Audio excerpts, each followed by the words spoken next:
Greetings, gamers, and welcome to the 74th live stream from the Misfit Gamer Studios. I am your host, Vortex, and this is D&D Discussions. On today's deeper dive, it is just going to be me. I do not have Kage here in the studio with me, so we're going to change things up on the topic. I know we talked last time about doing wild magic. We are going to put that on hold until next week, and we are officially going to do Inventorology's homebrew showcase that we're going to call it. We're going to call it the homebrew showcase. That's going to happen next Monday. Kage will be here for that, and as long as everything goes well, he'll also be here next Friday as well. So what does that mean for today? Well, because it's just going to be me, I did want to change up the topic a little bit because I know Kage wants to be here for the wild magic discussion. So for today, what we're going to be talking about, I'm going to kind of do a little bit of a rant today. It might be less of a rant and just more of an explanation, but we have discussed a lot about our approach to D&D. We've talked about a lot of the good and the bad, the pros and the cons of a lot of different ways to approach it. We've talked about a lot of different aspects of D&D, and we've danced around some certain topics that we do not prefer ourselves. Something, things along the line of min-maxing, where we're not typically those type of gamers. We typically enjoy playing to our characters and actually like getting involved in the character progression and the story arc that is our character development. And we're not nearly as interested in the build as a whole in terms of what the final output is going to be as we are with the build as a whole in terms of how we got there and what made sense to build the character into, not so much what did I just want to have. So we've talked about that before. We've talked a lot about how we feel about rules as written. I typically when we discuss something, when we look it up, I will a lot of times talk about, the rules it's written. I'll even use the concept of the Crawford ruling, not saying that I particularly will vouch and go with everything that Jeremy Crawford says, but we all have to accept, regardless of what you feel about him and regardless how you feel about him, he is the voice for D&D at the moment. He is, in terms of finding what the official ruling and the intent of the ruling is. We can't really argue that he's not that, whether we like what he says or not. I mean, there's plenty of rulings that I don't agree with that I think are either bogus or the way that I don't read them. And that's the beauty of D&D. You don't have to do what the rules say verbatim. And that's kind of what we're going to talk about today. So we've danced around a lot of these topics, but today I'm really going to kind of really just touch on the more controversial aspect of my personal opinion. And normally we don't do this. Normally we're, very open and we don't really have a mindset of this is the way to do it. And I don't want to necessarily present this episode as I'm breaking that rule and I'm going to tell you how it should be done. But I recognize that this is a sensitive subject. I know not a lot of people will be open to hearing that kind of criticism, but I'm going to talk about my perspective and my opinion on the topic of rules as written and the implementation of things like loopholes, trying to get around the rules, or just the implementation of rules as written in general. And that's why today's title is, Raw Without Lore. And that's primarily going to be the topic because I've thought a lot about how I wanted to present this, how I wanted to discuss what this topic was all going to be about. And the more I looked at it, at first it was just going to be a commentary piece on, abusing the rules and loopholes and things like that. And then I wanted to expand it. I wanted to expand on that and discuss how that relates to the whole aspect of interpretation of the rules as written and why I feel like there's a problem there. And then I wanted to just eventually kind of just turn into this idea of me realizing that, I've seen this a lot on Instagram and TikTok where people are coming up with these fantastic builds or these game-breaking rule mechanics. And then I go into the comments because, right, some of them are obvious, some of them are just for jokes. And then some of them are really, really presented as, hey, this is how you can break the game. And a lot of people seem to think that's how it works, right? A lot of people seem to think, hey, that's what the rule says, therefore I can do it. And as fun as all of that's been, as fun as min-maxing characters and diving deep into the lore, or not even into the lore, but diving deep into the books and actually finding the best combinations, as fun as all of that is, there's gotten to a point to where it is starting to bleed into the average game, right? It is starting to bleed into the mindset of that is the approach that you should be taking. And I start to have an issue with this because when you start to see the arguments in the comments, right? When you start to go into the TikToks and start to see what people are saying, this is where I start to take an issue. Is it's not so much with the creators. They're doing fantastic work. A lot of them are hilarious. I follow them. I think a lot of their builds are amazing. Even if I wouldn't necessarily rule it the same way as the DMs in their skits, I get why some DMs would. But I'm starting to see a trend in the comments where there's more than just discourse of whether or not it's legitimate. There's just downright awkward, and I don't want to say awkward. What am I thinking? There's just a very complex approach that a lot of people take to rules as written, and I'm starting to realize that there's no cohesion there. And I think the biggest missing piece, like in the title I've put, is lore. And what do I mean by that? What do I mean by lore specifically? Because we all have our own lore, right? We all have our own, whatever you're playing a module, whether you're playing a different edition, whether you're doing a homebrew story, we all have our own lore. What is that? How does raw rules as written, based about in lore? And what I mean by lore, I could have said context. I just didn't like the way that title sounded, to be completely honest. Raw without context, raw without lore. Raw without lore sounded better because to me, when we're talking about being in game and we're actually talking about the campaign and we're talking about being DMs, it is the lore, right? The lore being the shell of your setting, and whatever mechanics you want to use are fine. But the problem that I'm starting to find with the bending of rules as written and the interpretation is that it completely takes away the context and the lore aspects of what the rules as written were meant to accomplish and what they were originally designed for. Because when you look at how these things are getting abused or how people read a certain rule and want to apply it, I'm starting to recognize that the main faltering point in a lot of the arguments is the same thing that we see in real life. And it's because we're not all on the same page, and therefore our approach is going to be different. And instead of accepting, like we do here on, hello, that was weird. My light's messing up. As much as we do here to talk about how, we're open to adjustments and adaptations of the rules, and not necessarily always about homebrewing, but making sure that it's adaptable to your setting. We're open to this. But I don't think people in the greater scheme of things really have that concept. And it really is apparent when people argue their ideas on rules as written. And I'm starting to notice that it's more an argument of language and personal perception than it is about the game anymore. And this is my hot take, is that basically my hot take, the reason why I'm going to make this kind of a controversial episode, is that in my personal opinion, the biggest plague on D&D right now is the utter removal of context. That is, I'm going to say right now that the way that I see it, the biggest problem D&D has, the biggest problem the community has as a whole, is that the approach to D&D has removed context. And that is why we are seeing, or at least in my opinion, that is why there seems to be a much more heavy lean nowadays towards the min-maxing, towards the loopholes, towards getting the most out of the least input, the most output out of the least input. And it's starting to become frustrating because without context, or with context, once you apply context to almost any of the arguments, they completely fall apart. But again, when people are, in comments using discourse, there are sometimes you'll get really interesting forums, either on Reddit or on D&D forums where people are actually discussing various approaches and really getting into the weeds.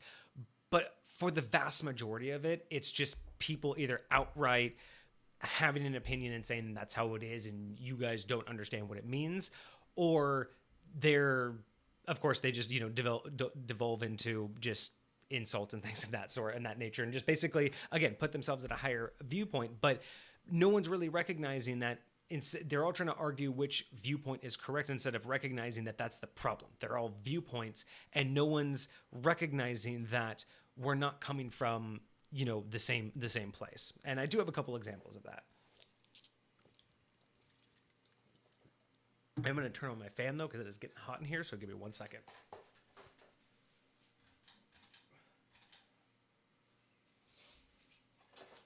Okay, so, I think you guys will kind of know some of the like the TikTok or Instagram reels that you guys will see in terms of like the guys that do the skits where they approach their DM and say, "Hey, I want to kill your BBEG in one hit," or "I want to use one spell, low level spell to instantly kill your BBEG." Or they're like, "Hey, I've broken such and such spell, or I think that such and such cantrip or, magical item, or even this feat with this monk that I can do." I'm sure you've seen the TikToks on how people can basically travel at light speed. And again, as fun as all of these are, it's my problem is not with the creators. It's not with the fact that we're trying to take what is written and we're applying it. Again, these are all adaptations that I would be fine with, within the settings that they're fine in, or that they are found in. If DMs want to make those rulings, I'm fine. A big thing here at Misfit Gamer Studios is we all are about consistency. If you have the consistency to run your game like that, that's awesome. You want to do that. You want to keep that consistency, and if you can, great. If you can keep up that consistency, make all of the rulings that you want. But what I'm starting to notice when people are making these arguments about why certain things could or could not be done, we're going to ignore the side of people, like the whole chunk of people that just don't read the rules, right? One of my favorite examples of this, and I see this a lot, and I'm getting kind of tired of it, because this argument alone is why I have to ignore at least a third. I would say that I ignore about a third of the majority of comments or opinions about stuff like this, is because you hear them and they're just like, "Oh, you haven't read the spell, or you haven't actually read what that thing does." And that's what, and it's frustrating when people take such a strong stance on it. But at the same time, I can't necessarily make too many judgments.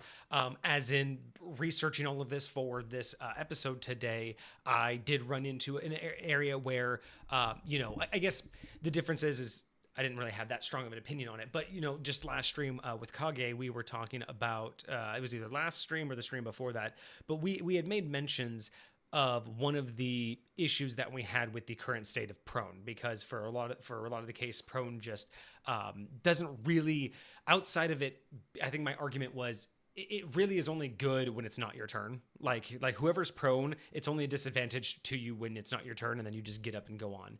And I think the problem is because that was an interpretation that I had from a couple games recently that I've played with DMs who I think just allowed you to just stand up. And I don't remember what the mechanics specifically or the behind the scenes were for that. But in researching today's topic and getting some examples of things that I wanted to look at, I even had to correct myself, because apparently there is the actual ruling in 5th edition that does state that standing up does take half your movement speed, or it does take movement equivalent to half your speed. So it does actually take movement speed, which was kind of my biggest argument.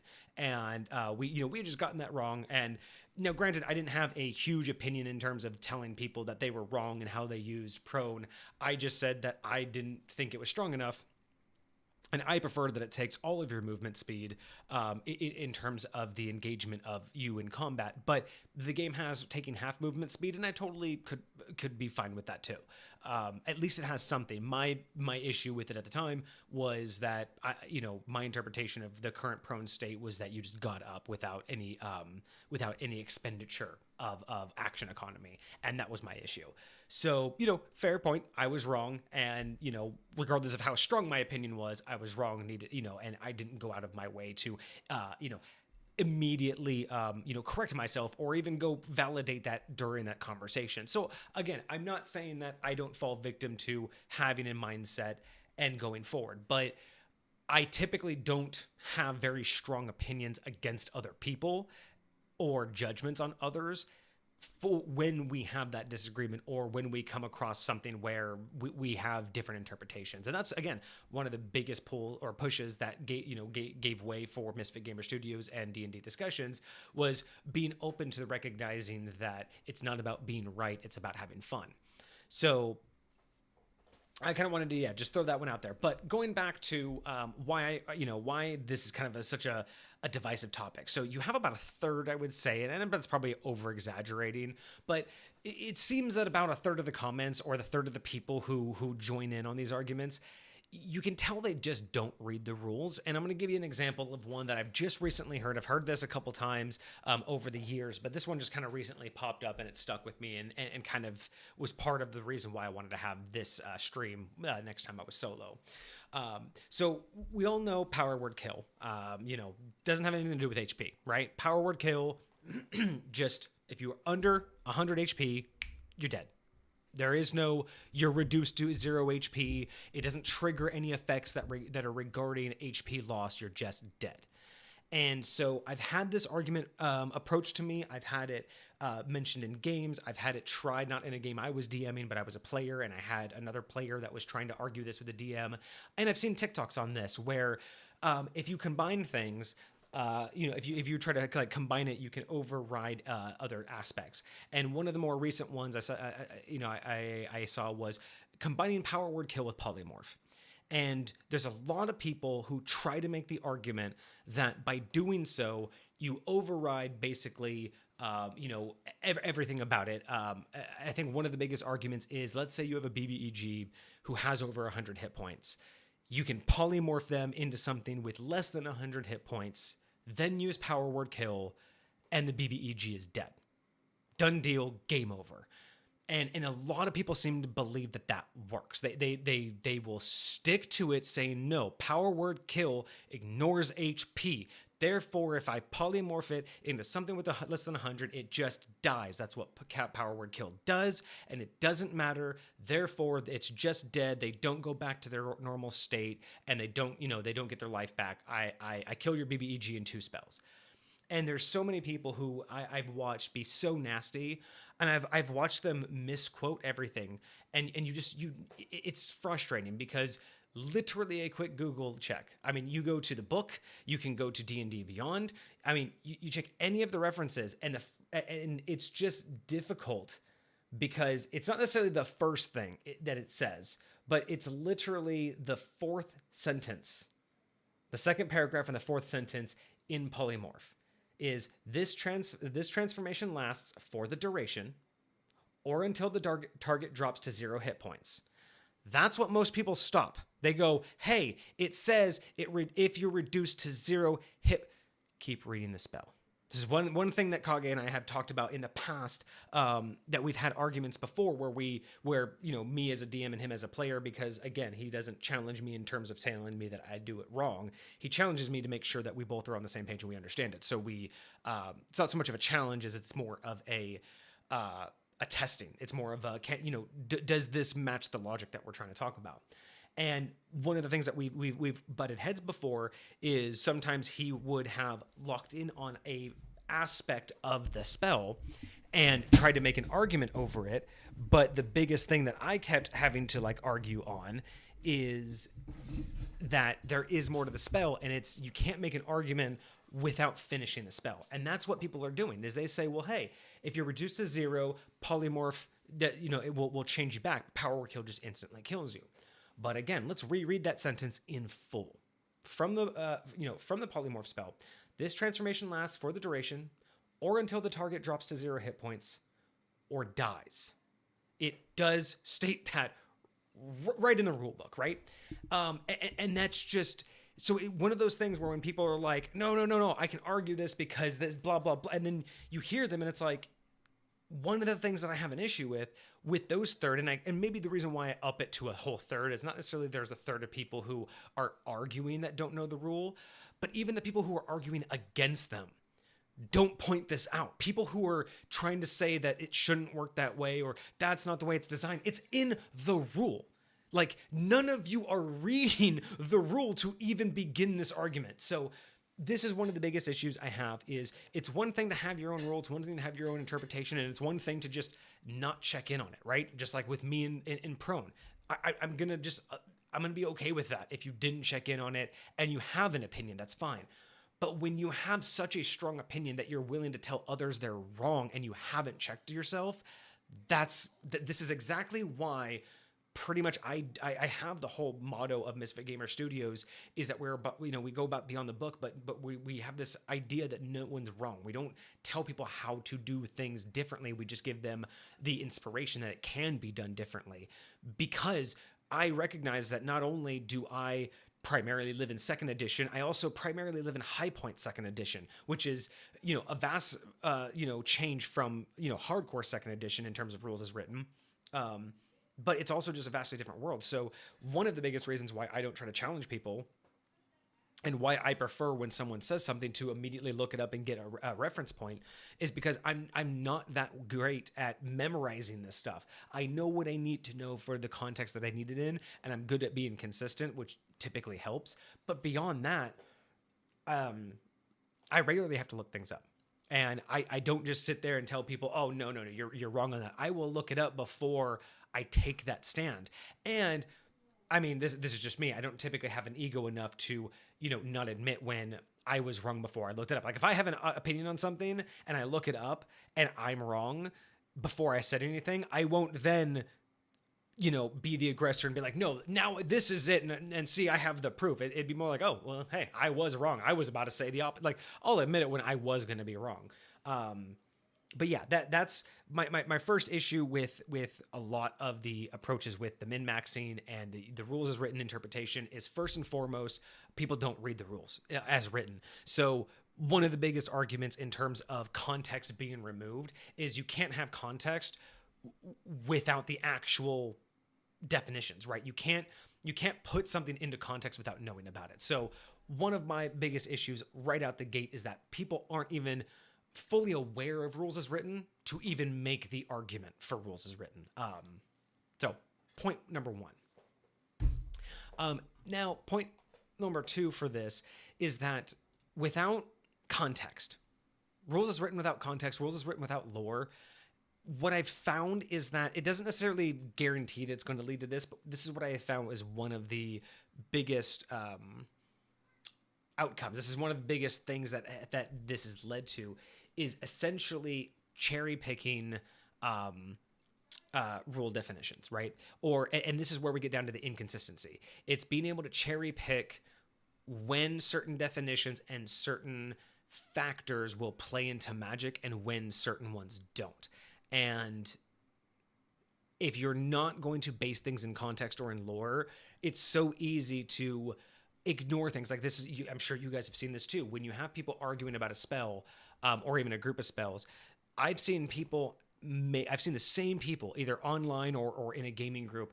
They will make one argument for one spell, and it'll sound right, whatever, and they'll use rules as written, and then they'll go and make a different argument for a different spell. But let's say they're both conjuration, but their definition, like the way that they are defining this one over here, makes sense. But then when they try to apply a different rule set to this one, it would, by their own definitions, they're not utilizing the fact that they're both conjuration, but they're acting like they're completely different schools of magic and that they should completely act differently.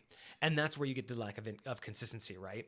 Where if you're trying to say that, one summoner, one spell is actually summoning a living true creature, that isn't just created on the spot, but is living somewhere else.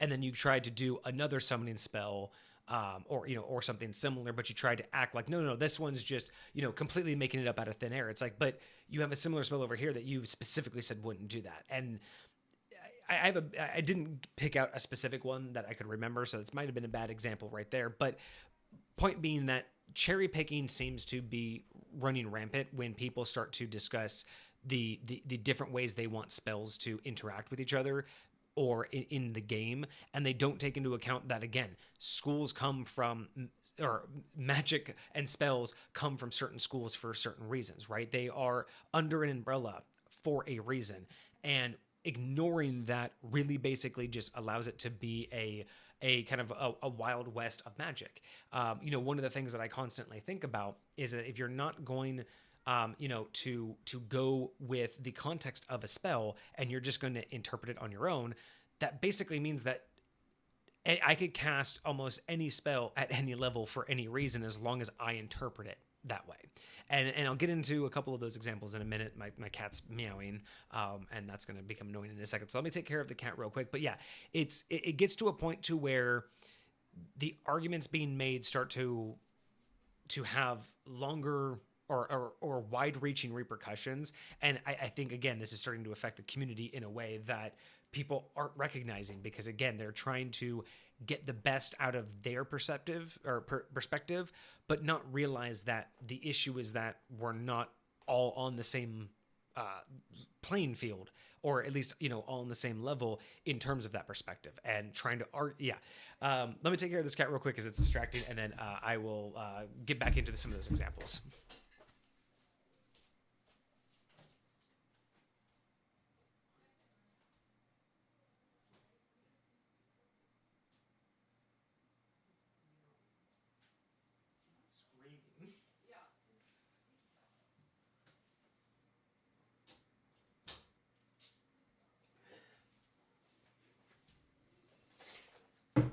All right, so let's get into some of these examples, some others that I've been trying to make note of, so we can kind of talk about, again, now that we've talked about the people who haven't even just read the rules as written. Let's go to the next stage about people who are completely taking context out of it.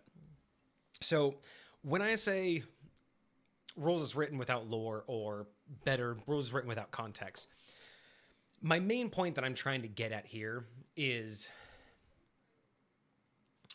when we hear people using rules as written and trying to interpret them their own way, they run into the same fallacies that we run into in the real world, especially when trying to represent history.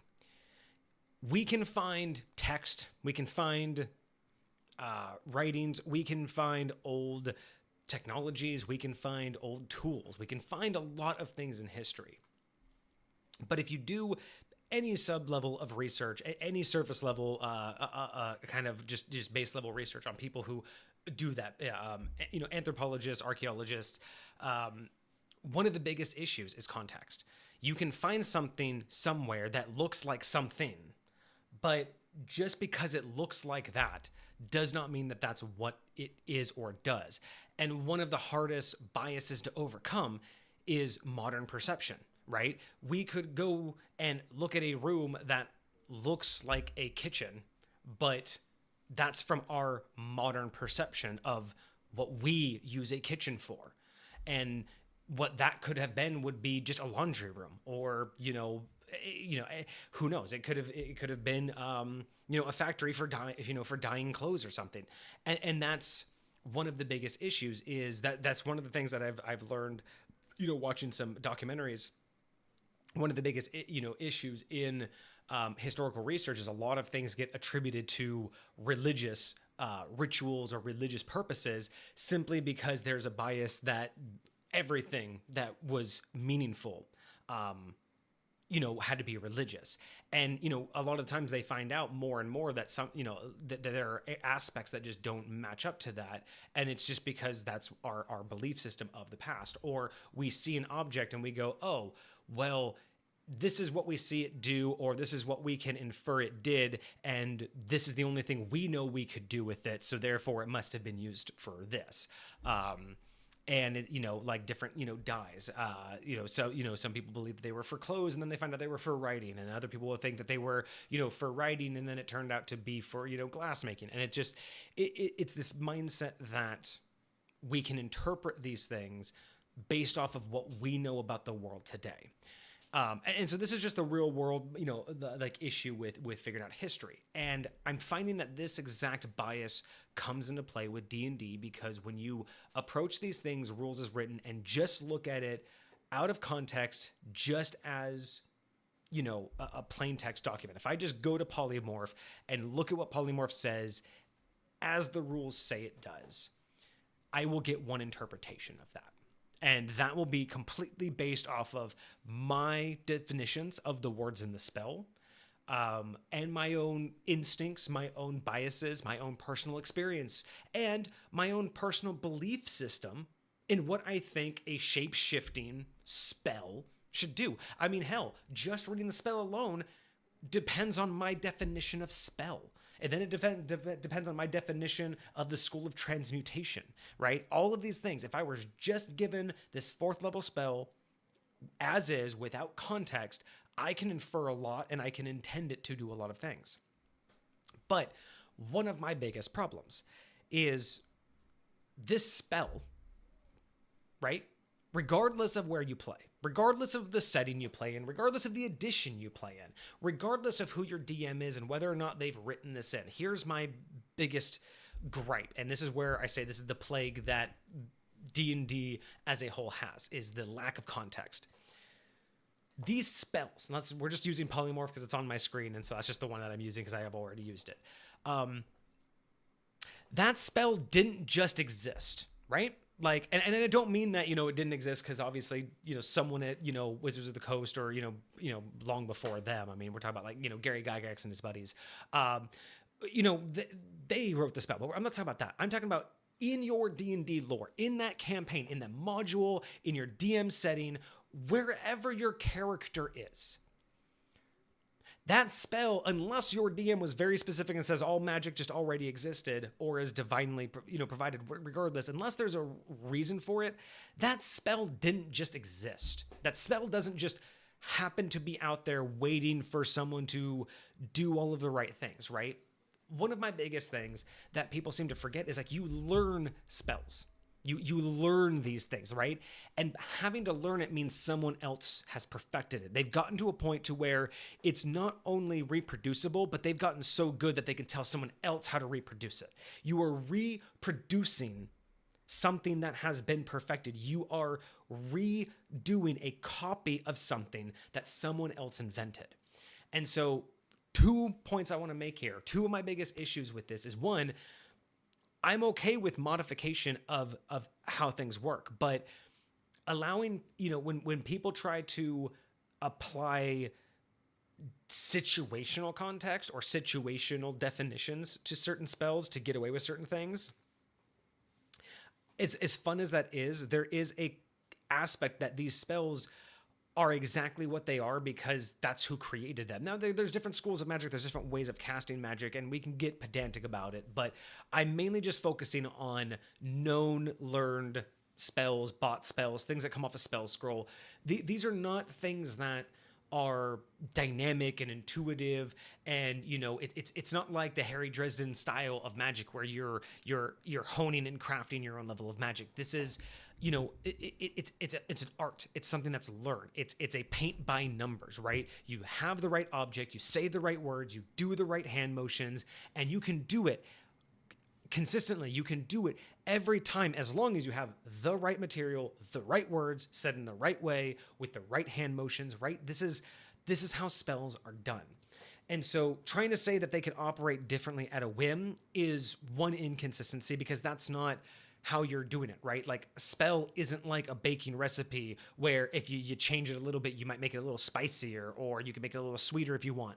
A spell lives or dies off of being performed correctly, which is why you need the right material, the right verbal, and the right somatical components. Like, you can't really get around that because these things are precise. They're particular. And again, we're not talking about like sorcerers or, anybody else who has like different types of levels of magic. We're just talking about like known spells here, because that's typically what we talk about when people argue like semantics or definitions or intent of spells. Is it comes down to the spell itself. And we're talking about rules as written. So as a spell, as it exists, it was created. Someone need to have created it. They needed to figure out all of these things, and it's been passed down. It may have been watered down, but regardless, what you are casting is what that person over there is casting, is what that person over there is casting, and it's what everybody else before you has ever casted. So alterations shouldn't be easy. Alterations shouldn't be on a whim, because that's just really not, realistically, not how the spell was intended to be written, because if the spell was that willy-nilly and you can just alter it, then then no spell is consistent. There should be no consistency with spells because everybody's going to cast it slightly differently, right? There's no way to be that consistent. That's one of the issues that I have with it, with the logic behind it, is either these things are consistent from caster to caster, or every caster puts their own unique spin on it. And I'm okay as long as the DM has the consistency. If the DM's like, no, in this world, every magic is unique, awesome. But if you're like, nah, these spells always 100% work this exact way no matter what, but these spells, I mean, it's magic, it's interpreted. That's my problem, right? I don't like that.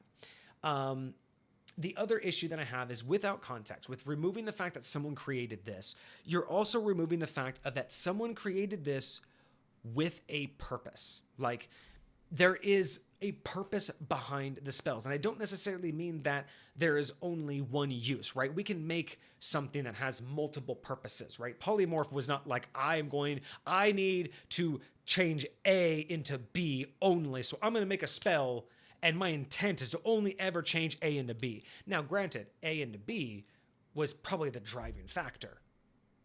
Or maybe it was like Y to Z was the driving factor. So they started from A to B, B to C, and worked the spell up until they can get from A to Z, doing their thing, right?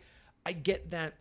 That there's going to be multiple intents. There's going to be a long process of what this spell could be done. And the person creating it, obviously, as they create it, as they go through the trials and tribulations, as they work on different versions of this spell, they're going to see what it can do and they're going to hone it in, right? There was probably a version of polymorph that only polymorphed part of your body until they learned how to focus it on the whole part. Now, granted, you could say that sounds really fucking cool, but maybe at the time they were like, that's not a complete spell and it causes a lot of problems. It probably kills a lot of people because let's say half your body turns into a different type of animal and you now don't have enough blood circulation or too much blood or the wrong kind of blood. Like, I could totally understand different versions of the spell and different iterations having happened when they were trying to create it, right? Because again, magic doesn't just exist. It was it's an art form. It's something that had to be experimented with.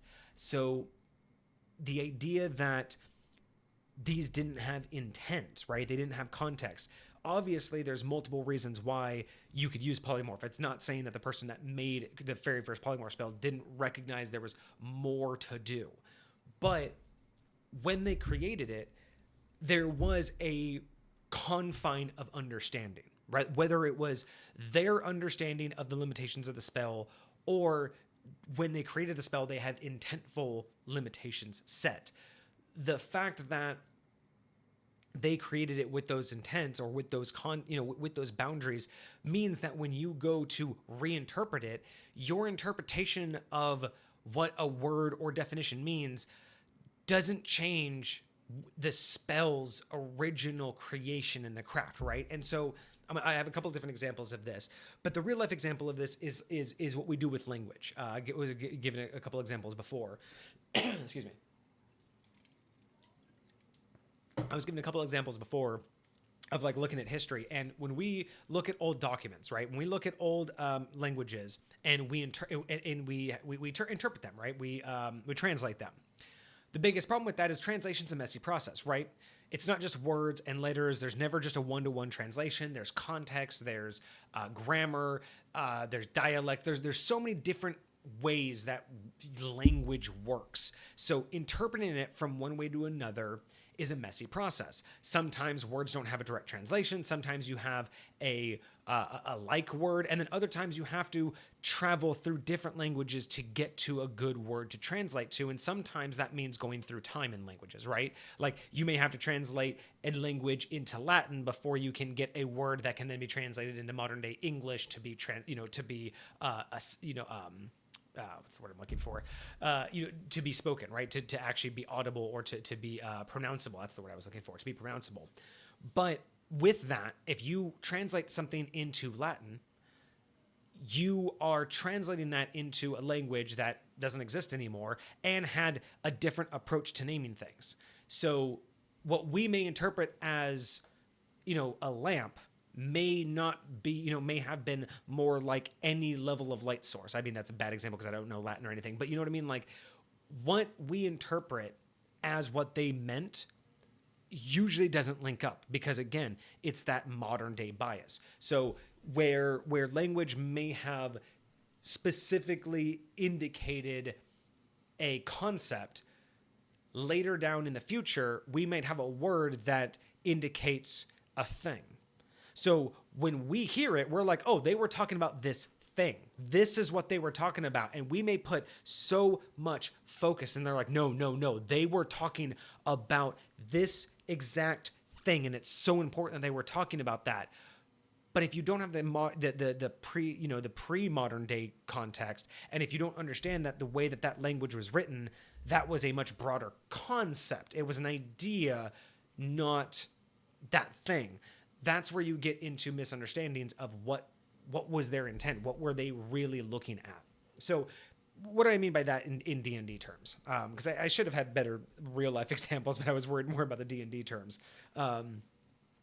But you have something like, what is it? Create or destroy water.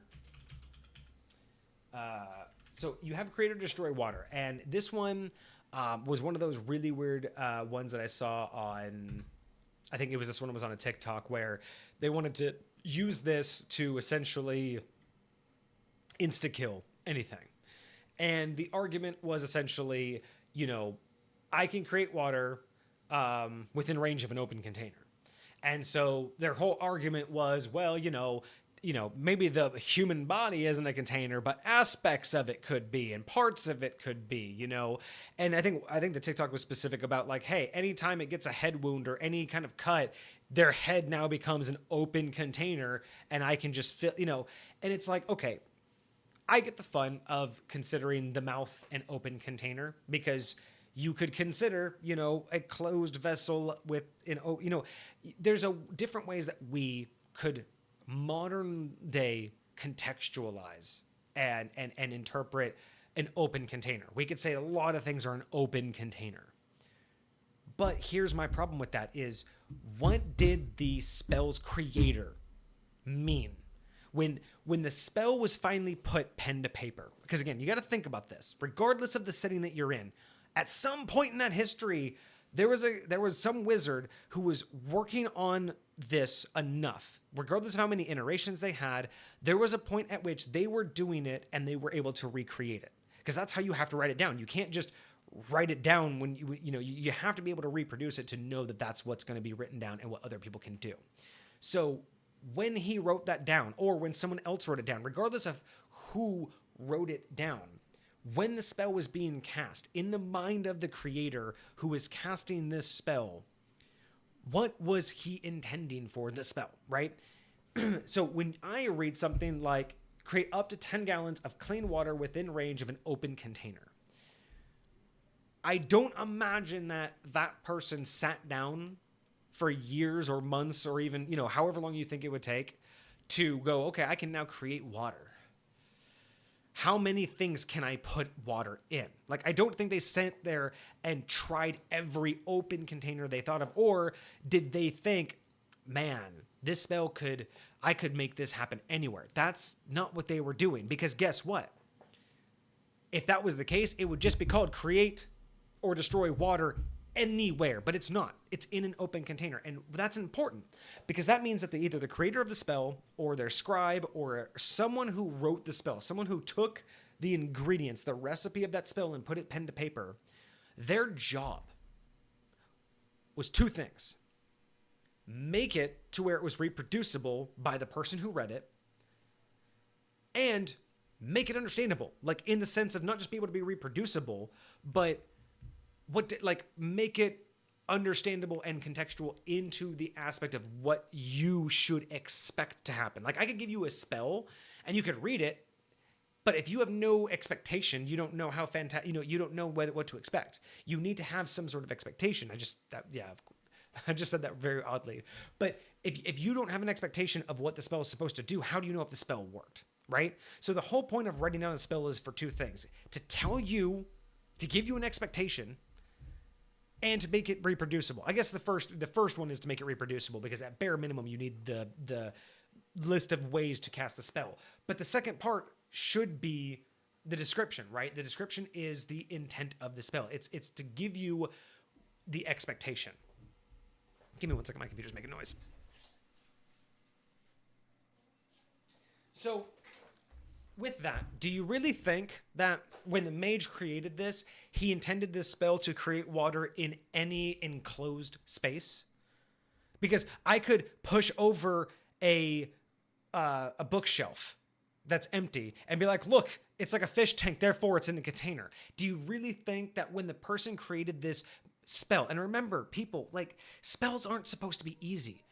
Manipulating magic is supposed to be, no matter how common it is supposed to be unique because not everyone can do it, right? That's why we have, classes on this thing, like specific classes that only can do magic and other classes can't. It's supposed to be something that's fascinating, that's magical, magnificent, right? It's supposed to be wondrous. So the idea that he creates this, but he created this and it could just create it anywhere, but then why say container, right? Why make the expectation container? Now, unless the DM, of course, is going to go out of their way to say, oh yeah, most spells are created by evil wizards and therefore they could all have an evil aspect that they didn't want the populace to know. But again, that's not really how people wrote things down. This was written down to be reproducible. So when the very original first one was created, in order to create or destroy water within a range of an open container, there was probably a context to that. And again, you have to put it in the perspective of when you're casting the spell. Yes, you could say that the intent of the caster makes sense because it's, the caster has to point out where it goes.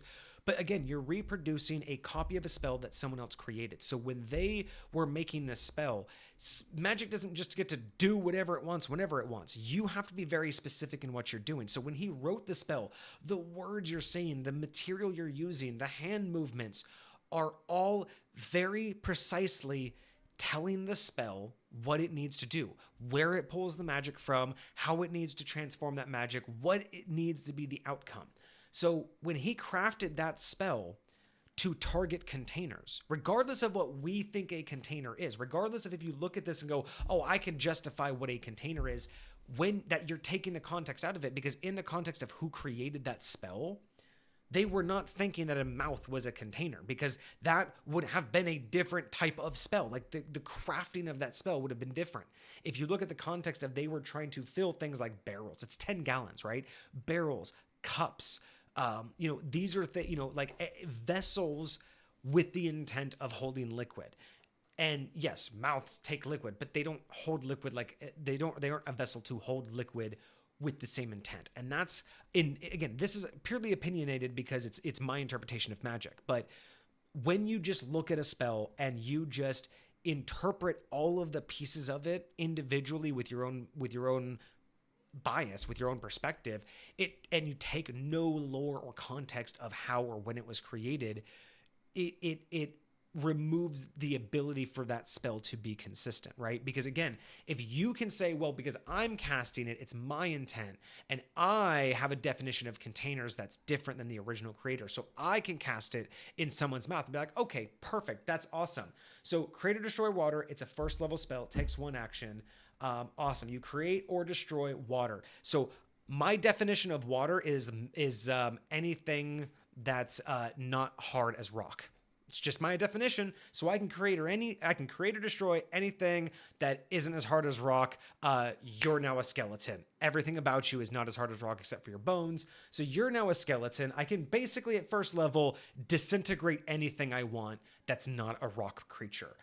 But I can also create that. So I can just create, I can just drown anything in, and water. I don't define water as H2O. I define water, again, as anything that's not hard as rock. So really, I just create and destroy. I'm a god that just can't mess with rock.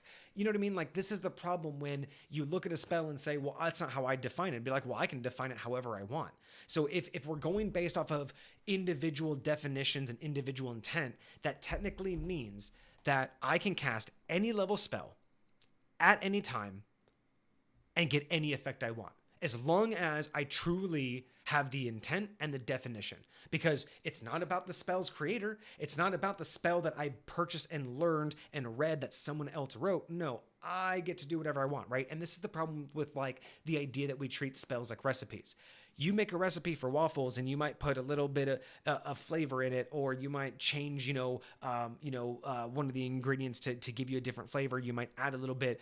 but you're still going to get roughly the same thing. Magic isn't like that, right? Magic isn't, oh, I'm just going to change a little bit here based on how I'm feeling in the moment. It's rigid. It's like a computer program. If you don't do it right, it doesn't work.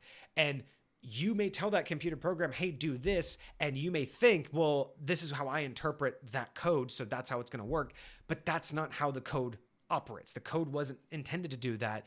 You're not, and in order for it to do that, you would have to write additional code. Now, if you have to write additional code to get it to work, you are now creating a new spell. You're creating a new command. You're creating a new line of code. That is not the spell that you were given. It's not the whatever you want to call it, the macro, the script that you were given for that computer. You now have to change it in order to get a different output. And that is how I feel about Magic. Is it's not a recipe. It's a line of code, and you can't just modify one tiny little piece based on a whim or just change the definition and expect it to work the same way. I mean, you can't say I'm going to bake a cake, but it says use flour, and I think that, cornstarch is the same thing as flour, so why can't I just use cornstarch? Or, hey, powdered sugar, they're basically the same as flour. I can use powdered sugar instead, right? These things don't work that way. You can't say that you're going to use saline or sugar water or salt water in lieu of water. All of those they could look identical. They could act identical, but they are not identical, right? And that's the problem is by slightly changing the terminology or slightly changing your definition or your intent of something, I don't feel that overtakes the context and the lore of where that spell came from. And that's what I mean by why I say lore and context are intertwined in this, because it doesn't matter if your DM thought about all of this, or if you are a DM and thinking, well, I can't think of all of the history of every spell. But you don't have to. I don't necessarily mean that we're all going to have a common sense agreement on this stuff.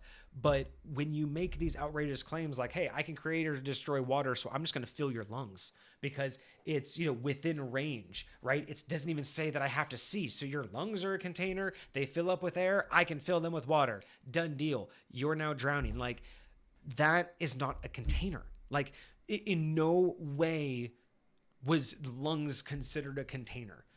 That's just that is an extended version of what the intent is and what the context of the spell is. And that is my ruling in terms of like when people want to stretch that. It's more than just, but that's what the rule says and that's what this means. It's like, yes, that's what the word can mean. But just because the word has multiple meanings doesn't mean that that's how it's being used in this context. It's not meaning that the person who created this spell was accounting when they crafted the words that you needed to say, when they crafted the hand movement that you needed to do, when they learned that it needed to be a certain piece of wood, of a certain length. Those things took into account what they intended the spell to be. And if they intended the spell to fill cups and barrels and bowls and vessels that you interpret with as food and drink, then that is what you're going to get, regardless of if you've redefined it. It doesn't matter if the spell was made 100 years ago, and back then when they said the word container, all they meant was a tankard or a barrel. Let's just say 100 years ago, those were the only two things that were ever called containers, either a 10-gallon barrel or a pint, sized tankard. Fast forward 100 years. The spell hasn't changed. No one's changed the spell. It's the same spell. Uses the same material component, same words, same hand gestures. It's the same spell, but we've redefined language. And now a bowl is considered a container. A pouch, someone's money pouch, is considered a container. All of these things you can now consider containers because language has evolved. In my opinion, the spell will still only affect tankards and barrels, because when it was created, the magic was created with the intent of what was known to be a container, right? So in order for the magic to work, when they created it, the words, the hand movements, all of that was specifically designed to make the magic fill those intended objects. And you, as the caster, could select from those intended contextual objects. But that doesn't extend to some imaginary list of things that you can then create, because then again, all I have to do is say, well, that's not how I define that word. And because I define it differently, my intent creates the magic. If you say, well, that's not too, it's too powerful to be a first level spell, it's like, yeah, but I intend that word to mean this thing, so therefore it still happens.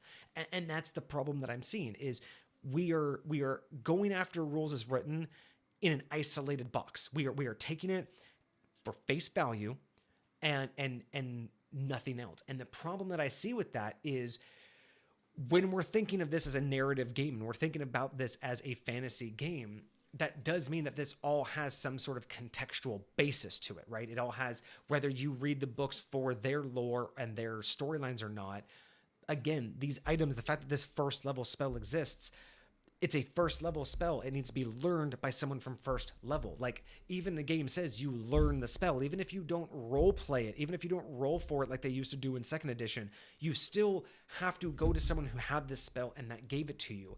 And unless the DM is consistent with allowing adaptations to spells, I don't agree that just because you think this word means something different or can apply to something, that's what it is. Like, one of the biggest arguments between the spell doesn't say a spell I can see. It says a spell within, or it doesn't say a point that I can see. It says a point that I choose. So therefore, and it's like, stop right there. That's the problem, is you're taking it out of context. You're assuming that two different people who, like, again, this is either assuming that everything was written by the same person and therefore every little minute change matters, but that's not contextual. These are different spells from different people across different spans of time, just because they say a point of your choice and a point you can see. Yes, those mean different things, but again, contextually, that doesn't just mean that you can think of a location and therefore it happens. There's still some context in the sense that, again, why most spells don't just appear in a space that's occupied. You can't just make something appear when other things are already there, and that's contextualized. Like, you would assume that just can't happen, right? And they even put that in the rules as written. But when you take that, when you just take something and go, oh well, I like how that sounds, and therefore that's how it needs to work. It's like that's completely removing when the spell was created and what it was created for. And again, it just, in my opinion, when you're trying to argue that these things should be able to happen,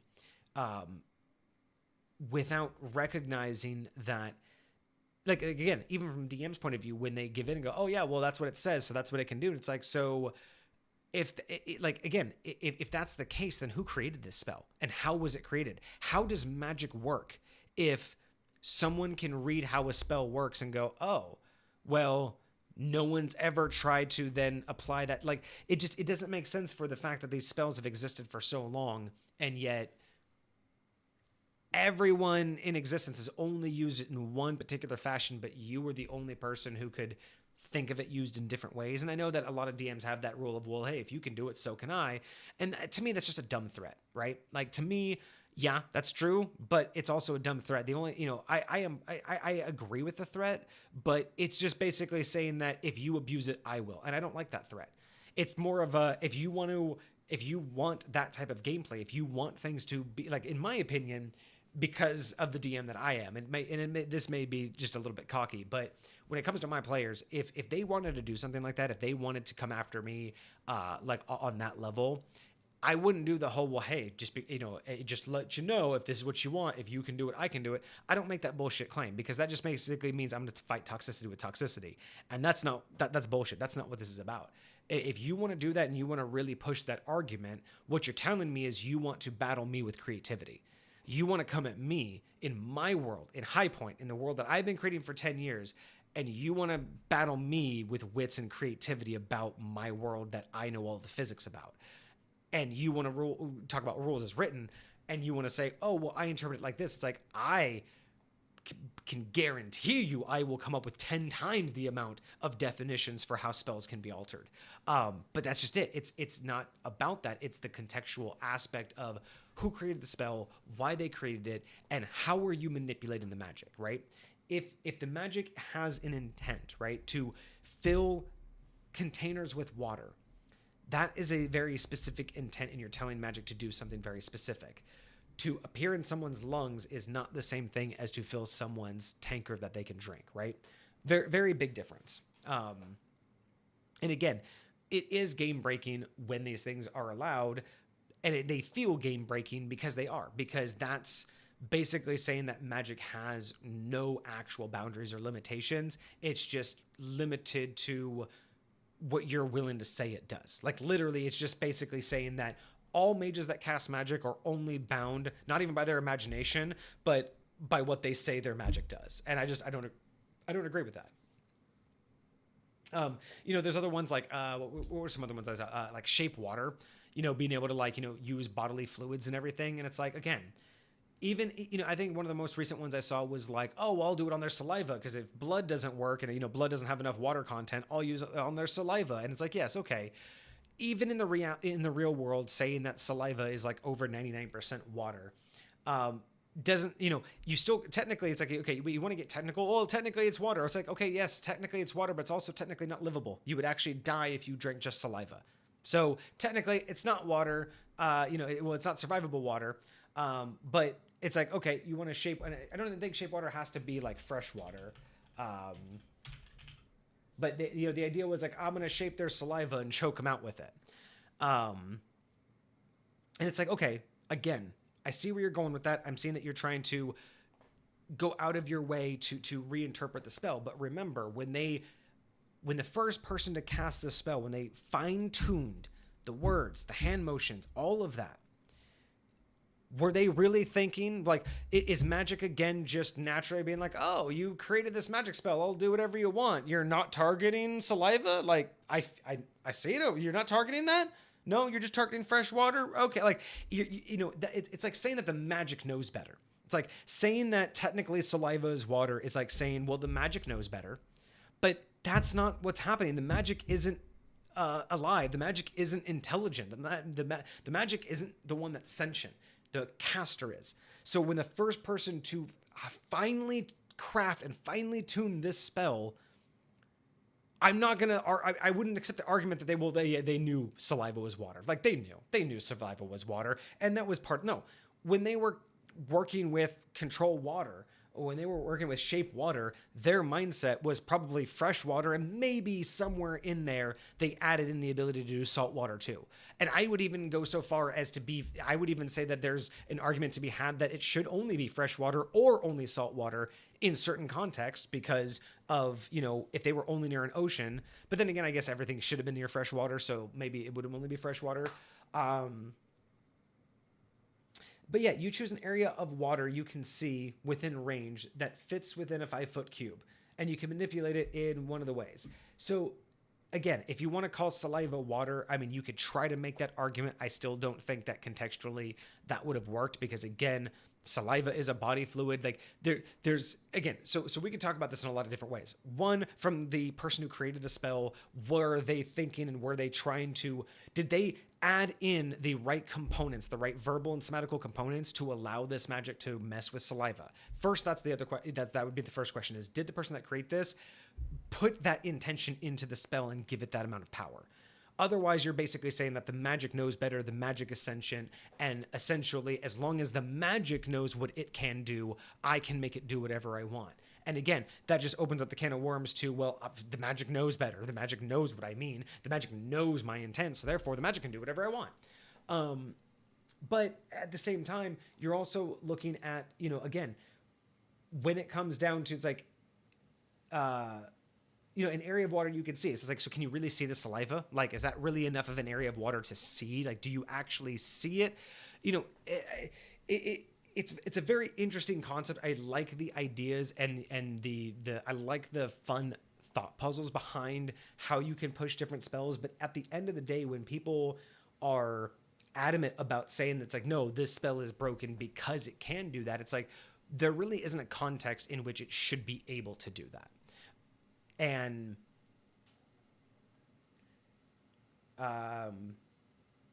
being able to freeze it, being able to move it or change the flow of it in any direction. It's like, so you can form simple shapes and animate it in your direction. So it's like things like, so I'm going to make a little ball and I'm going to choke him with it or anything else like that. And it's like, these really, again, I just don't believe were part of the intent of the spell. And just to say that, well, this is my interpretation of it, is basically breathing new life into that spell.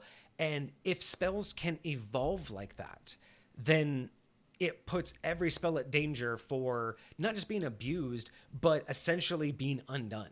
Like any spell could be reinterpreted with enough wording, right? With enough wordplay, any spell can be reworded. And then, again, there's some that make slightly more sense that you could go against. I've seen like some crazy ones with like plant growth, where if you could like force feed somebody seeds and cast plant growth, like that would be a pretty nasty one. It's really hard to argue with that.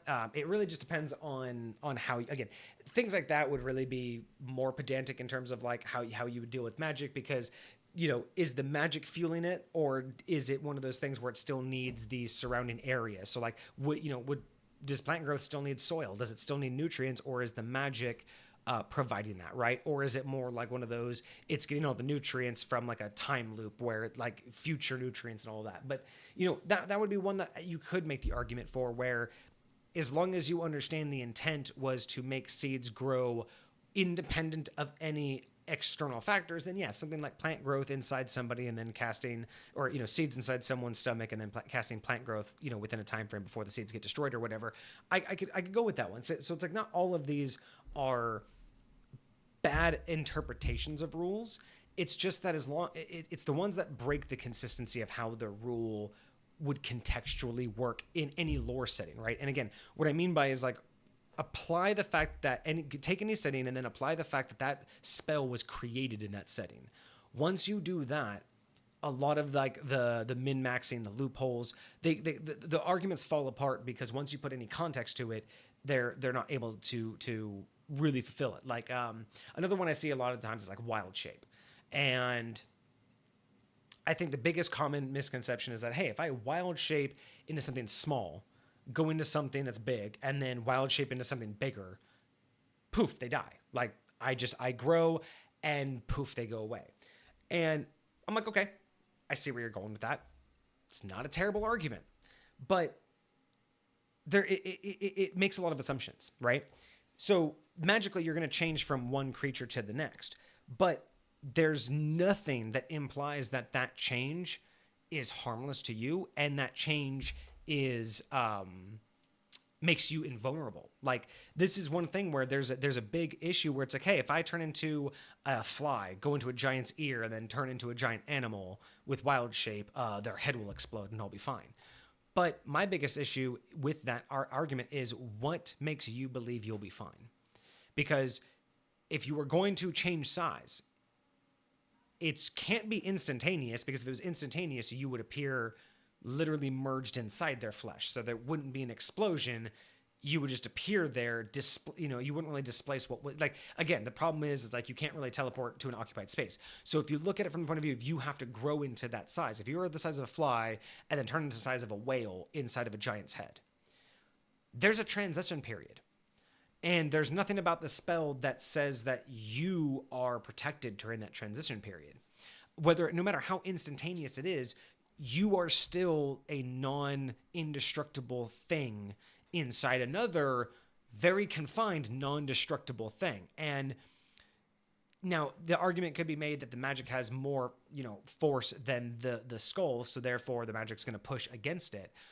But that doesn't necessarily mean that the restriction that you feel isn't going to do you harm or just balance out, right? There's no reason to say that this spell is going to be more powerful than the thing's skull. You might transform into the size of a whale, but you could make the argument that because the whale's mostly blubber, as you expand into it and hit the walls, the skull is of the giant so hard that as you turn into a whale, you liquefy. Because as you turn into the whale, you're also being compressed and you die instead. Or both of you die because, part of their head explodes, but you also explode. Like, these are the things in context that I'm like, I get the creativity of it, but when you look at it in any sort of like context of it, what is the spell actually doing to you? There is nothing that protects you. Again, that's just an assumption that you're making, that as you're changing size, the fact that you're changing in size in something doesn't harm you. I mean, that's like saying if I put you in a cage, you transform into a cat, and then I put you into an iron barred tiny cage, and then you transform into a lion. Would you break the cage, or would you just like spaghettify out the edges, right?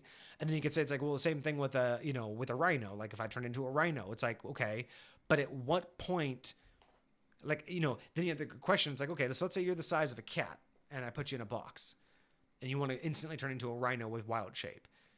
My biggest question is like, okay, at what point from cat to rhino do you become more powerful, stronger than the cage? I don't think it's the early stages of the cat. So if you're in a small enough cage, going from cat to rhino, I don't think you're going to have the strong enough exoskeleton. You're not going to become a tiny rhino that goes big, but you're also not going to become a cat that goes big and then turns into a rhino. There's going to be a transition. And that transition puts you potentially at a vulnerability. So the idea that, again, the assumption that people are making that you're just instantly protected with your wild shape, and that just because it happens, nothing bad can happen to you, again, is also an interesting interpretation, because there's no reason to believe that. At least with the other things, they're stating, oh, well, it says I can just change whenever I want, so therefore I should, like, at least there's other logic. But then there's just this, yeah, but why are we going to worry about whether or not I die? Like, of course I wouldn't. It's just a spell. And so it creates this weird inconsistency, and just makes, a lot of, for again, it makes for interesting arguments of, so if that's then the case, if something like wild shape or polymorph can get you out of stuff, then why isn't that just always a go-to emergency spell for anybody that gets captured? Like, it just doesn't seem like that's really where the mindset would be, that you would use that to Hulk out of certain types of restraints. It seems like that would be more of a limiting factor and more of a worry thing for you of, is this the right time to use this spell? Another good one that I've seen a lot of that I think is really interesting to talk about is Mage Hand. I've seen a lot of different versions of how Mage Hand can be used, quite particularly in disrupting concentration. But one of the ones that I have a hard time with is using Mage Hand to do things like counterspell, in the sense that if someone's trying to do, like, you ready in action, and when someone tries to cast a spell, you use Mage Hand and like cover up their mouth or something. And the problem that I have with that is, like, I've always imagined Mage Hand as incorporeal, but it can manipulate objects and it can work with objects, but I don't imagine the hand itself is like actually corporeal. It can only manipulate objects of certain amounts in a magical aspect. But I wouldn't necessarily imagine it being like you could go shake it or like just sit on it naturally, right? Because even again, it can only hold up so much weight. So the question is, does the object that's any heavier just go through it, or does it fall to the ground? So yeah, there's a lot of interesting aspects of Mage Hand, but because of the way it reads, I find it more, Mage Hand, in my opinion, is more like a spell that unlocks low latent telepathy with a slightly slight visualization of your concentrated like positioning of your telepathy. But I wouldn't necessarily say it makes a corporeal hand that could like go down someone's throat and make them choke, right? Like being able to manipulate an object and make them distracted or something like that. But fully being able to interact with somebody, because I'm not even sure with Mage Hand, it's like I don't even think you can do something like push someone, because you don't have like that corporealness to actually do it. I'm gonna look up the rules real quick, just the description, just to kind of get it. But yeah, I've seen this one a lot come up, and it's just like, again, without context, with you could say that Mage Hand could do so many different things. I mean, technically, I should be able to snuff out a fire with Mage Hand, because I could just like do that. But again, it's not touching anything. I'm not unless I'm manipulating the wick, right? But again, manipulating the wick is not the same as snuffing out a fire. I wouldn't be restricting it of oxygen, right? So it's yeah. Oh, and again, right in the name of the spell, a spectral floating hand. It's spectral. It's like ghostly. It's see-through. It's incorporeal. It's just more like telekinetic power than it is physical force. Lasts for the duration. The hand vanishes if it's ever more than 30 feet away from you. Blah, blah, blah. You can use your action to control the hand. You can use it to manipulate an object, open an unlocked door or container, stow or retrieve an item. So again, low latent telepathy. And then I've seen people try to pour the contents out. You can move it up or down. It can't attack, activate items, or carry more than 10 pounds. You know what I mean? So this is basically just basic telepathy, right? So the idea that this could choke someone, that it could even, again, breaking someone's concentration, I think could be done with this because you could move something around them or on their body or make a distraction. I can understand that. But you're not going to cover their mouth. You're not going to like hold their tongue. You're not going to like choke them out. You're not going to poke them in the eye. These are not things that I think Mage Hand was ever intended to do.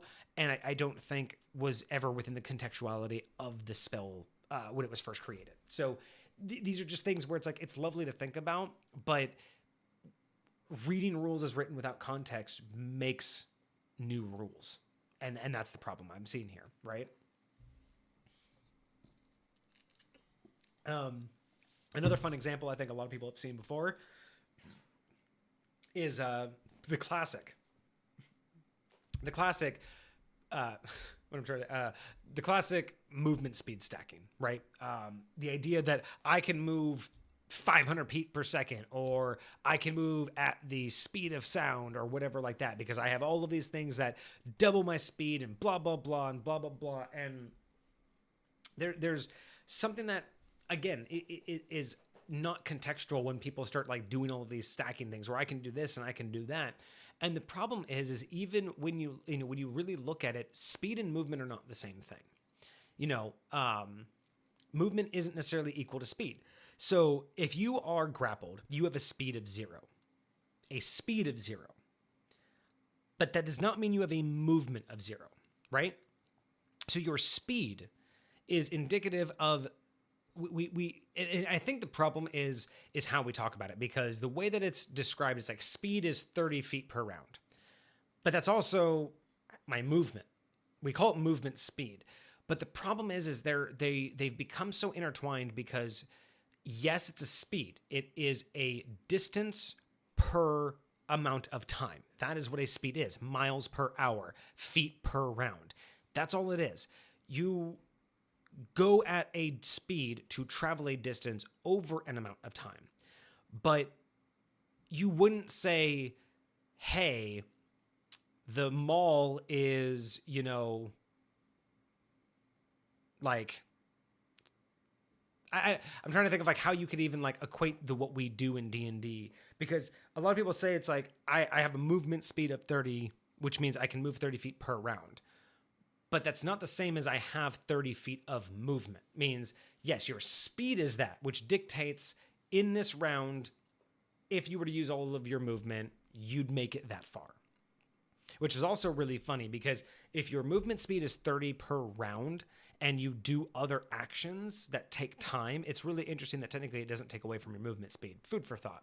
But yeah, the movement speed is simply the maximum amount. So the speed is the potential. The movement that you do is the actual aspect of it. It's like the speed is the potential, the movement is the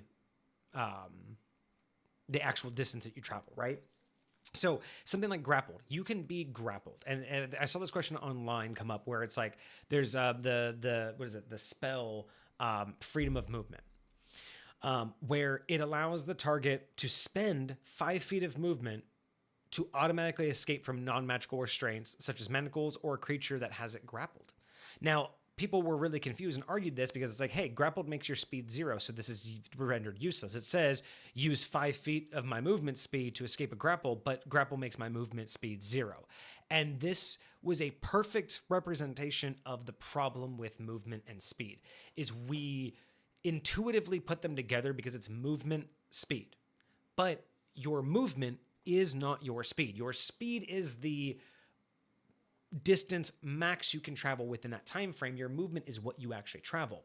So in this particular case, freedom of movement says you can move, or you can utilize 5 feet of movement. Means you have a speed of 30 per round, which means that in this round, you can move 30 feet, up to 30 feet. Now, you are grappled, which means your speed is 0, which means you cannot move 30 feet per round. You are moving 0 feet per round. But you are still a human being who had movement. You just have no speed.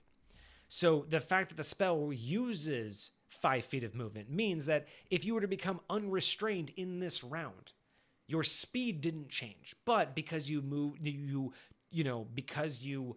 used 5 feet of movement with this spell, you would then have a reduced amount of movement after the fact, right? It's one of those things where, again, movement isn't speed. Speed is 0, but you haven't used any of your movement because you have no speed. If you were to regain your speed, it's not like your movement was taken away from you.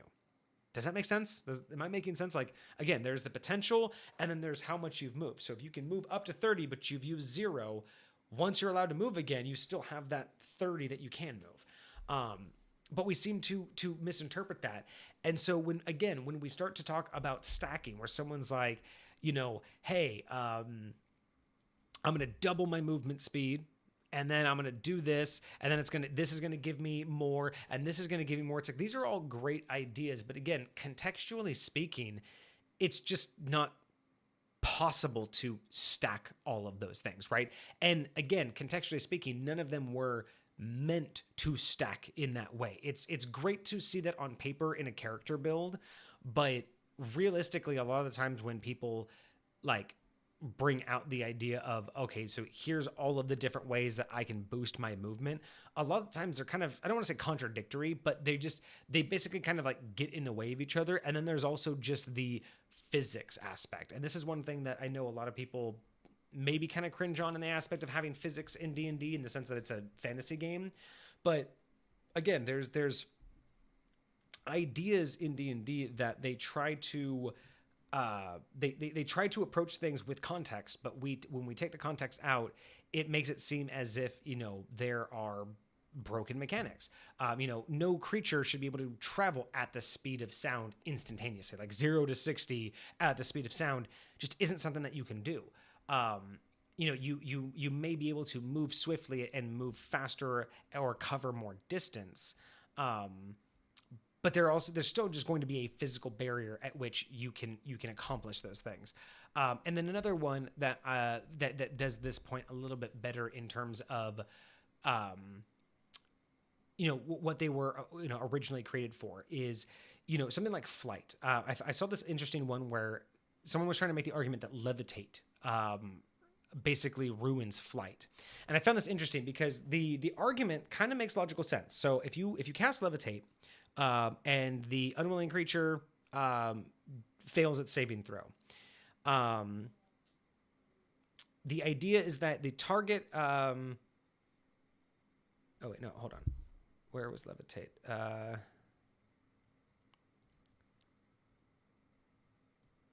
There we go. So with the levitate, flying creatures, oh, I didn't write it down. So let me just look it up real quick, because I found this one really interesting as a argument because of the effects of levitate. And it took me a minute to really understand what was going on here. But again, this is one of those ones where it really understands, like, this wasn't the context of what was being made here. So with levitate, one creature or loose object that you can see within range rises vertically up and remains suspended for the duration. It can be cast onto something up to 500 pounds. And then they have a Constitution saving throw if it's an unwilling creature. So here's where the part where everyone, or where the argument had me going for a second, because they were saying that this essentially ruins flight for creatures because the target can only move by pushing or pulling against a fixed object or surface within reach, which allows it to move as if it were climbing. You can also change the target's altitude by up to 20 feet in either direction, up or down. If you are the target, you can move up or down as part of your move. Otherwise, you can use your action to move the target. So, if you're the target, again, you can move yourself up and down, but otherwise only you can move the target. But a lot of people, the argument was, well, if the creature is flying and I cast this on it, they can only move if they are touching an object. So I could just force them to stay there and move them wherever I want. And I thought, okay, I see where you're going with that, because technically that's exactly what the spell is trying to say. But let's look at this from the view of context. Who created the spell? And what was it for? It was to make heavy things easier to move. It was to elevate people and things up around, right? The idea that this would stop physics from working is where I draw the issue. It does specifically state they have to push or pull against a fixed object. Now, I understand that makes sense from the point of view of a non-flying humanoid or some kind of creature that is not designed to fly, is just going to be floating. They're not going to have any way to, move about, no buoyancy. I get that they can't swim through the air. But when I try to apply this idea to a creature that could normally fly, right, that had normal flight propulsion, it starts to get interesting because I wouldn't necessarily say that this does break all flight.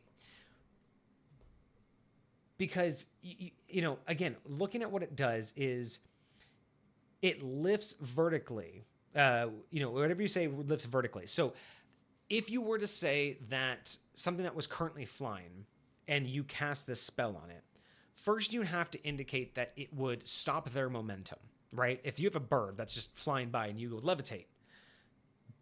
So first off, we're assuming that if the object is moving, you stop their momentum. So the big other question is, could you use levitate the same way as you would use featherfall? That's another question that begs the question that this leads to. Not begs the question, but it leads to that question of, would this act as featherfall? Do you halt? Because I don't believe that was the context. The context, in my opinion, was something at rest. I believe 100% this spell was created with the mindset that you are causing something that is not already flying to fly. So you would have to go with the premise that this negates all current momentum. And then, now that it's flying there, or now that it's levitating there, my second problem comes in. So let's say it does get rid of the momentum. Problem one solved. Second problem, it's not an anti-gravity field, and it's not like a bubble that they're in. They're still in the air. They're just, you've ruined their momentum, and now they have nothing to push against. But if you did this to a bird or a harpy or a griffin, they have wings. They have strong wings that could push against the air. Physics still works. Yes, it says a stationary object, but if you were taking away the gravity, you still have to be able to have momentum, right? This can cause you to have momentum. And if there's air around you, the wings would still be pushing against something. And contextually speaking, I don't think they wrote this.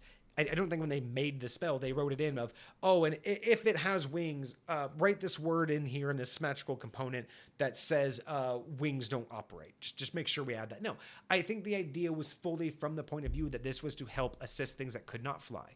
So the idea that this would be used against things that could fly, either A, I don't think it was ever thought about, or when it was experimental, but I don't necessarily believe that in context, the rules as written would make sense that any creature would just stop flying, right? I really do think that this would be one of those situations of you'd have to make a strong argument that it stops the current momentum, but then it also would stop physics from working and then be able to, fly against. Because I can understand a human can't do this and really push themselves, right? Like, that's just not enough. But a creature that is designed to push air to fly, I don't see why levitate would really hurt them, right? It would basically just ruin their momentum. But if they can push and pull themselves, it doesn't negate momentum completely. It would just stop their current momentum at the time of casting. So again, a bird that instantly started flapping its wings should start picking up momentum again. It seems very strange that this would negate a current creature's flight, because I don't think that would ever have been the original intent. And so saying that the spell can do that again implies the spell knows better. The spell has some sort of understanding that the original creator didn't. That's, I think that was my last example of that. Come in here. Yeah. So yeah. And those were a lot of the examples that I was able to really gather, just kind of before stream, and just some of the things that I've been seeing recently. But yeah, that's my hot take, and why I think a lot of these things, while they're fun to listen to, while I think a lot of this is just fun, contextually to think about all of the ways that you could possibly approach spells. I think at the end of the day, my biggest gripe right now with the greater community is that that there's too many people who just don't read the rules and have too strong of an opinions on how they work without really even knowing what the original rule as written was. But beyond that, the argument for rules as written being the end all be all, and not just the you need to listen to rules as written, but when using rules as written to make arguments of how things should work. I think the biggest plague that we have as a community is that we're not putting these spells into context. We are arguing them at surface value or at face value at surface level with the defining words of a spell's description that, again, not just IRL, from the game makers to us, but also in context, the lore of the setting that they're in. A spell's description is just a snapshot to give you an expectation that the spell succeeded, right? If, the name of a spell and its description are meant to give you an expectation, right? And saying that expectation should change based off of language definitions, like definitions of words, interpretations, or the caster's intent. My biggest problem with that is that leads to basically an abuse of all spells. Because if a spell is based on the definitions the caster has and the intents that the caster has, how can you tell me that I'm not allowed to cast any level spell at any time for any reason? Because again, any level 1 spell can do whatever I say it does if I change the definitions and the intent. If I fully believe that a word means something else that the caster never knew it meant. Because again, what is language? What is language? If language is only meant to be interpreted, I can simply go out and create a language and then cast any spell I want in that language, and that language, because I have different definitions, will make the spell cast different. And that's the other problem too, right? Like, we have all of these spells and spell scrolls and all of that, but we have different races and different races, different languages, and yet they all cast the same spells, but not all of the languages have the same words and have the same context, right? And then again, over time, how are these spells being, like, if things are just interpreted and based off of language, then there should be 19 different spells of Fireball. There should be 19 versions of Fireball spell, because every couple decades, someone should have come up with a new word for something of the way the Fireball spell works, right? Like, that's my problem with the idea that if you look at it at the surface level and at face value, you're not looking at it in the context of the game. You're just looking at it for the description. And if you're just looking at it for the description, we can argue what the description means all day long, but without context, what are we arguing? You're arguing that it should work a certain way and it should have certain effects, but when you apply, I don't want to say logic, but when you apply lore-based context to how that would have derived, it brings more questions, right? Is the magic sentient? Does the magic know better? Is when a spell is created, does a spell get created with only half the knowledge of what the spell can do, and then it's just, it's up to everybody else to experiment and find out the full potential? So when a spell is created, it has its own potential, and then who creates that potential, right? Like, how does a spell have potential when it has to be so perfectly crafted to be able to be cast, right? And then in that particular case, are spells perfectly crafted, or can spells be anything, right? There's so many more questions when you look at it for face value, but if you look at it from, I don't want to say common sense, because that can also vary, but if you look at it from the point of view of someone had to write this down, someone had to create this, and their whole purpose was to make it understandable and recreatable for somebody else. So does it really make sense that they would have used a very vague, open-ended, confusing, could mean anything you want term, or would they have told you in their mindset, from their perspective, the quickest and dirtiest way to get accomplished, right? Create food and water, it goes into containers, guys. That's what the spell does. Containers? Huh, so technically the sky's a container. Like, I think the sky is just one giant container, so I can just create it. Like, no, that's not, no, a container's a jug. But see, I've heard this guy over there, he calls it a container. So like, again, that implies the magic would know better. And that to me doesn't make any sense when you look at how magic really is operated in D&D, both in mostly rules as written and in just both like fantasy and mythos.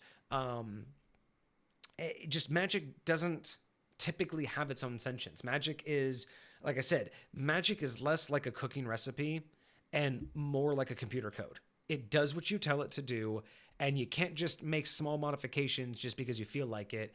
It has a context, it has a purpose, it has a language, and it will do what you want it to do as long as you know how to speak that language. But just because you have a different definition of a word doesn't change how the coding is going to work, right?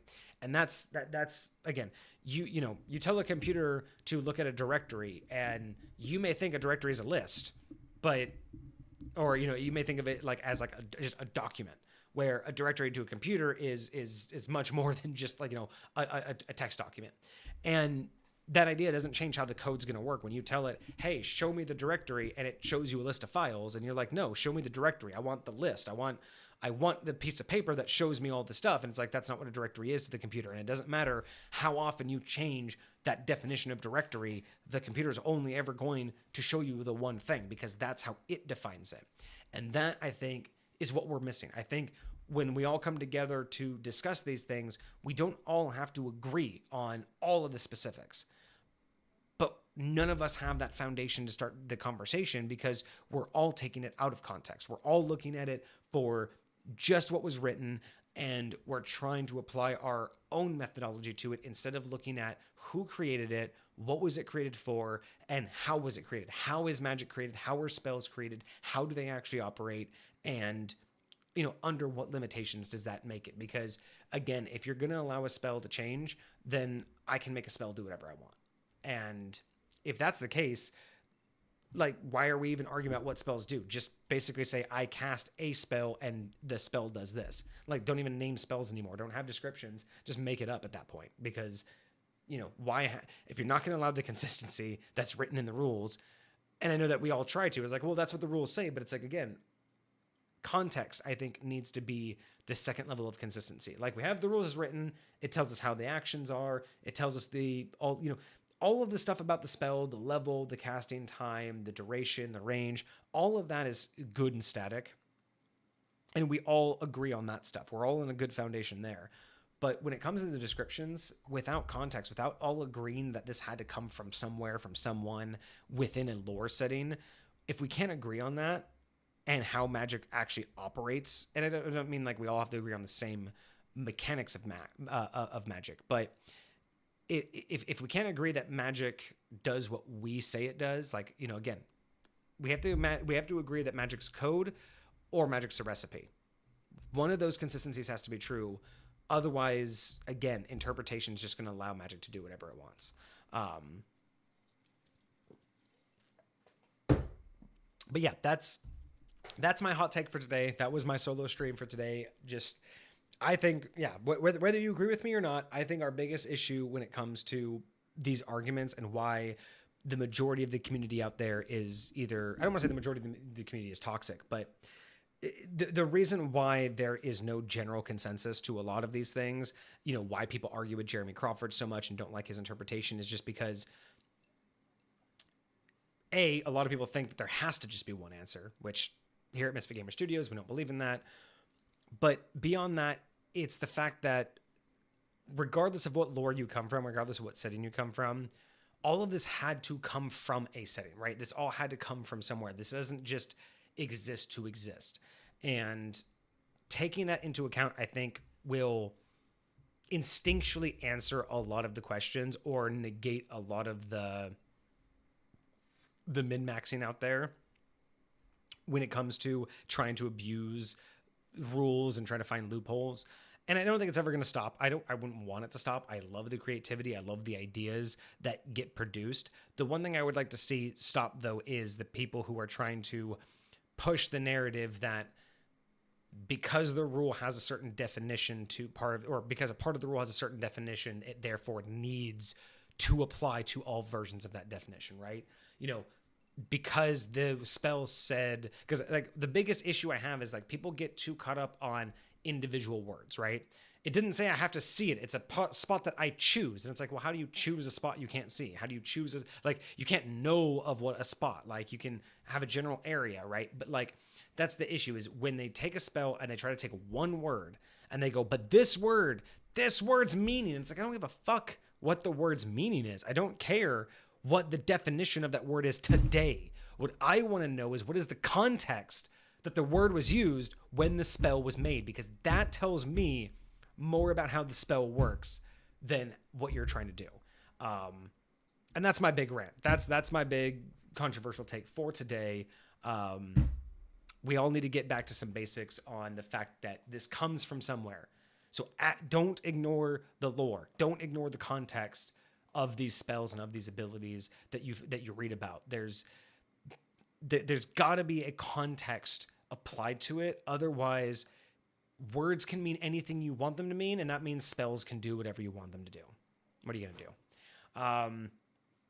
That's going to be me for tonight, guys. I really hope you enjoyed this stream. I know it was a little bit shorter than others, but that happens when I'm by myself and I don't have anyone else to soundboard off of. Kage usually really helps with that. But yeah, I really hope you guys enjoyed this one. If you liked this episode and want to see any of our previous episodes, you can catch all of our live streams on our VOD channel on YouTube. I'll go ahead and drop the link into the chat right there. And if you did like D&D Discussions, we do this twice a week, Mondays and Fridays. Monday is 7 p.m. Pacific Standard Time. Fridays is 7:30 Pacific Standard Time.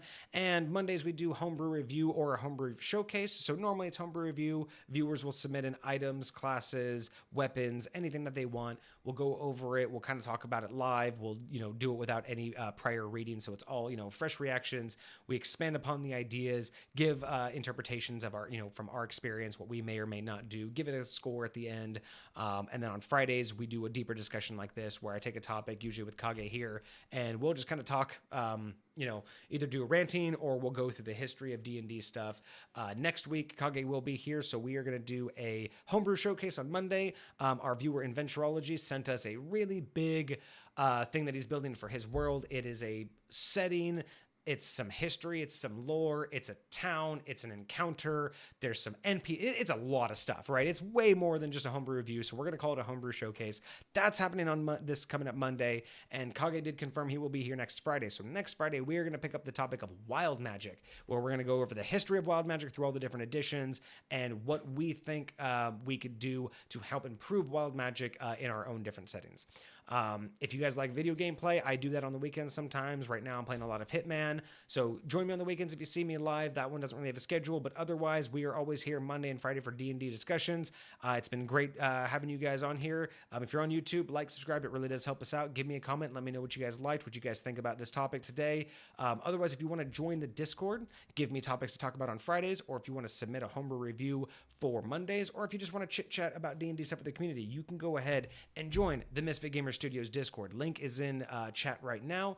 We would love to see you. Come on over, submit some stuff, hang out. It's a great time.